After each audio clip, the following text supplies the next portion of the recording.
আসসালামু আলাইকুম। মোইনপুর টিভির পক্ষ থেকে আপনাদের সবাইকে স্বাগতম। আমি কামরুজ্জামান।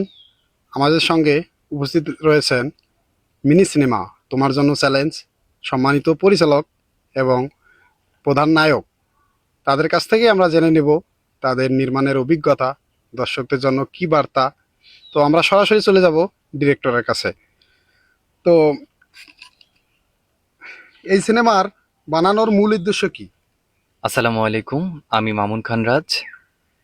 মানুষকে বিনোদনের পাশাপাশি সমাজের বাস্তবতার, মানবিকতার মূল্যবোধ ও ইতিবাচক বার্তা তুলে ধরে একটি সুন্দর পরিবর্তনের অনুপ্রেরণা দেওয়াই আমার সিনেমার নির্মাণের মূল উদ্দেশ্য। আচ্ছা ভাইয়া, গল্পের আইডিয়া কোথা থেকে এসেছে?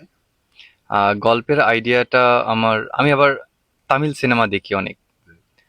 তামিল সিনেমা অনেক দিন থেকে দেখি, বিভিন্ন গল্প দেখি, ভালো লাগে। তারপর থেকে মনে হলো যে না, ওভাবেই আমি যদি একটু কাজ করি ভালো লাগবে। শুটিং এর সময় সবচেয়ে বড় চ্যালেঞ্জ কি ছিল? শুটিং টাইমে আমাদের সবথেকে চ্যালেঞ্জিং ছিল হচ্ছে ফাইটিং। মানে আমার লাইফের ফার্স্ট টাইম ফাইটিং করা, ওটাই বেশি চ্যালেঞ্জিং ছিল। এই সিনেমার মাধ্যমে দর্শকদের কি বার্তা দিতে চান? দর্শকদের বার্তা দিতে চাচ্ছি, এই সিনেমাতে আমাদের শিশুশ্রম আছে। শিশুশ্রমের প্রতিরোধের একটা গল্প আছে। সবচেয়ে আপনার এই সিনেমার কঠিন দৃশ্য কি ছিল? কঠিন দৃশ্য বলতে আমাদের বেশ কিছু সিন করছি আমরা। সারাদিন রোদের মধ্যে আমরা দাঁড়ায় শুট করছি। ভবিষ্যতে নতুন কোনো সিনেমার পরিকল্পনা আছে? যে নতুন সিনেমার পরিকল্পনা চলছে, খুব তাড়াতাড়ি আমরা নেক্সট সিনেমার কাজ শুরু করব। কিন্তু আমাদের তোমার জন্য চ্যালেঞ্জ রিলিজ হওয়ার পর আবার আমরা একটা নাটকের কাজ করব। নাটকের কাজ শেষ করে আমরা সিনেমাতে আবারও কাজ শুরু করে দেব। তো দর্শক, আপনারা শুনলেন তোমার জন্য চ্যালেঞ্জ সিনেমার পরিচালকের কথা। এখন আমরা সরাসরি চলে যাব এই সিনেমার প্রধান নায়কের কাছে। তার কাছ থেকে আমরা শুনবো এখন। এই সিনেমার আপনার চরিত্র সম্পর্কে বলুন। আসসালামু আলাইকুম। তো আপনারা ইতিমধ্যে জেনে গেছেন যে আমি এই সিনেমাতে মূল ক্যারেক্টারে কাজ করছি। আর এই সিনেমার মধ্যে আমি খুব একটা চঞ্চল ছেলে ছিলাম। আর এই মেয়েটাকে পাওয়ার জন্য একটা চ্যালেঞ্জ করি। এই চ্যালেঞ্জটা থেকে আমাদের সিনেমার নাম হয়েছে তোমার জন্য চ্যালেঞ্জ। এতটুকুই। শুটিং এর সময় সবচেয়ে স্মরণীয় ঘটনা কি ছিল?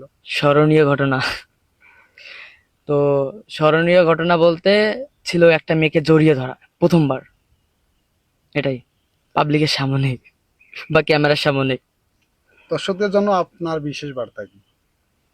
দর্শকদের জন্য আমার বিশেষ বার্তা হলো যে কাউকে যদি ভালোবাসো তাহলে মন থেকে ভালোবাসতে হবে। আর কোনো কিছু জোর করে পাওয়া যায় না। কাউকে ভালোবাসলে সেটাকে চ্যালেঞ্জ নিয়ে বা একটা শক্তি জুগিয়ে তাকে ভালোবাসতে হবে, যেন পৃথিবীর কেউ তাকে এই ভালোবাসাকে ধ্বংস করতে পারে না।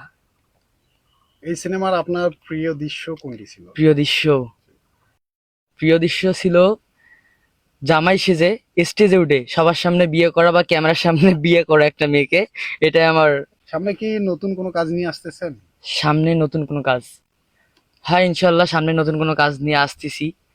তো আমাদের এই সিনেমায় অনেক হেল্প করছে আমার প্রিয় ভাই মামুন খান রাজ। এমন এমন ভাবে শিখাই দিছে আমাদের, যেটা কঠিন জিনিস সেটাও সহজ হয়ে গেছে, মানে পানি হয়ে গেছে গা। তো মামুন ভাইকে অনেক অনেক ধন্যবাদ।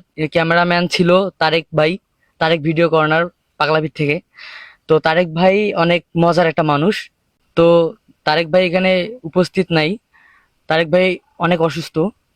তো আপনারা সবাই তারেক ভাইয়ের জন্য দোয়া করবেন, যাতে সুস্থ হয়ে তাড়াতাড়ি আমাদের আমাদের ক্যামেরাম্যান হিসেবে ফিরে আসতে পারে আমাদের মাঝে।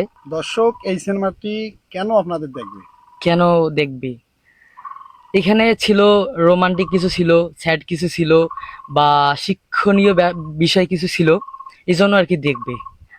এটাই। দর্শকদের জন্য আপনার বার্তা কি?